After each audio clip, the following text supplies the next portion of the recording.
In the scorching summer of 2008, the small town of Redstone, Texas, was a place where everyone knew each other's name. Nestled in the vast, unforgiving Chihuahuan desert, the town thrived on the resilience of its people, ranchers, oil workers, and dreamers chasing a rugged American life.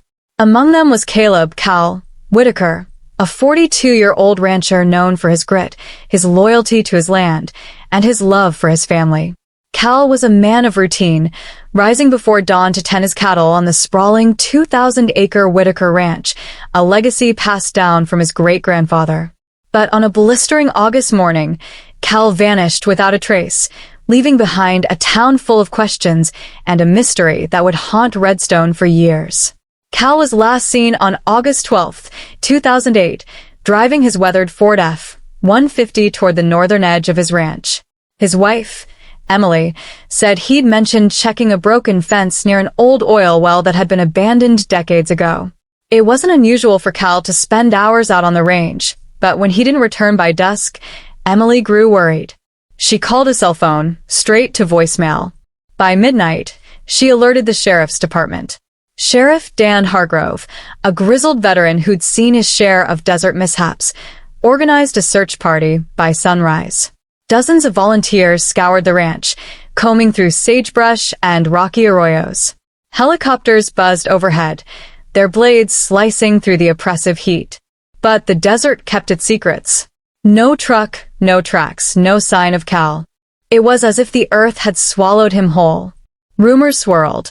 Some said Cal had run off, overwhelmed by the pressures of a failing ranch in a brutal economy. Others whispered about foul play, maybe a dispute with a neighboring rancher or a run-in with drifters passing through. The most chilling theory came from old-timers at the Redstone Diner, who spoke of the desert's cursed history, tied to forgotten oil deals and buried secrets from the 1920s oil boom. But with no evidence, the case went cold, and Cal's disappearance became another unsolved Texas mystery. For 4 years, Emily Whitaker clung to hope.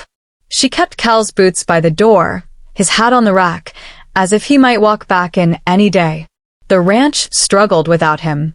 Emily sold off parcels of land to keep afloat, but the weight of grief and uncertainty wore her down. Their teenage daughter, Lily, grew quiet, her once bright spirit dimmed by the loss of her father. The town rallied around them, but Redstone was a place where life moved on, and the Whitaker mystery faded into the background. Meanwhile, the Chihuahuan desert remained unforgiving. Its vast expanse, stretching across West Texas, was a graveyard of secrets, rusted oil rigs, abandoned mines, and stories of those who'd ventured too far and never returned. The desert was a paradox, beautiful in its darkness, yet merciless to the unprepared. Coyotes roamed at night, and the wind carried whispers of the past, from Native American legends to tales of outlaws hiding their loot in hidden caves. In the spring of 2012, a jogger named Sarah Martinez, a 29-year-old nurse from El Paso, decided to explore a remote trail about 20 miles from Redstone. Sarah was training for a marathon and often ran in the desert, drawn to its solitude. On April 14th, she veered off her usual path, following a faint trail that led to a dry creek bed. As she paused to catch her breath, something caught her eye, a glint of metal half buried in the sand. Curious, she knelt down and brushed away the dirt, uncovering a rusted license plate. Her heart raced as she recognized the Texas plate, weathered but legible. It matched the description of Cal Whitaker's missing truck, circulated years ago in local news. Sarah called the sheriff's department, her hands trembling. Within hours, deputies descended on the site. What they found sent shockwaves through Redstone. Cal's truck, buried under layers of sand and debris, as if someone had tried to erase it from existence. The vehicle was intact but empty, no keys, no personal items, no sign of Cal. The discovery reopened the case, and whispers of murder, betrayal, and hidden motives filled the town once more. Sheriff Hargrove, now nearing retirement, took the discovery personally.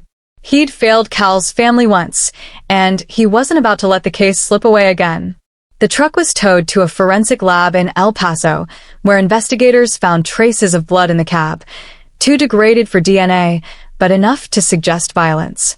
Tire tracks, long since faded, offered no clues, but the burial of the truck pointed to deliberate concealment. Someone had gone to great lengths to hide it, likely using heavy equipment to move the sand. The investigation turned to the land itself. The spot where the truck was found was near the old oil well Cal had mentioned, part of a defunct lease from the 1970s owned by a now-bankrupt company, Permian Oil Company. Records show disputes over the land in the 2000s, with Cal refusing buyout offers from a larger corporation eyeing the area for new drilling. Could his disappearance be tied to those deals?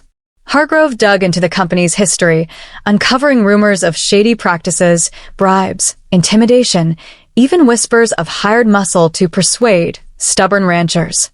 Attention turned to a former Permian oil contractor, Ray Delgado, a roughneck with a rap sheet for assault.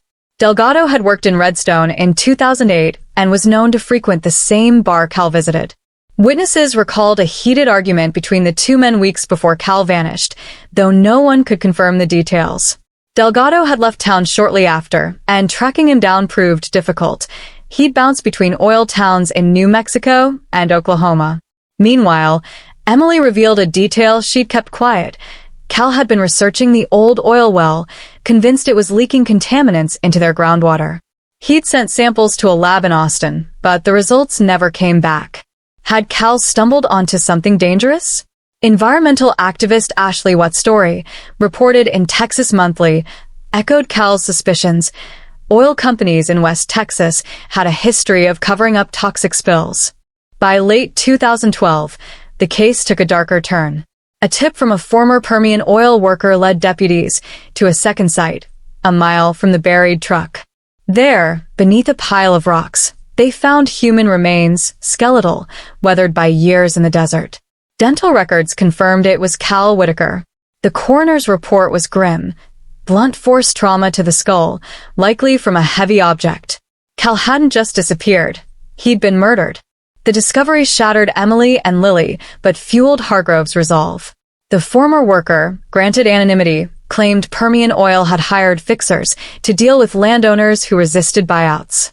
Cal's refusal to sell, coupled with his questions about the oil well, may have made him a target. Delgado became the prime suspect, but he'd vanished again, last seen in Tulsa. A nationwide manhunt ensued, with Hargrove working with the FBI to track him down. The town of Redstone grappled with the revelation. Cal wasn't just a rancher. He was a man who'd stood his ground against powerful forces. His death exposed the underbelly of the oil industry's grip on West Texas, a world of greed, corruption, and violence. Community members held vigils, and Lily, now 18, spoke at one, vowing to keep her father's legacy alive by fighting for clean water and accountability. In early 2013, Delgado was arrested in a rundown motel in Oklahoma. Under interrogation, he cracked, admitting to a job gone wrong. He claimed he was hired by a Permian oil middleman to scare Cal into selling.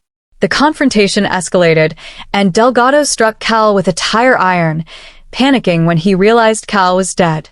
He buried the body and, with help from another contractor, hid the truck, using a stolen backhoe to cover their tracks.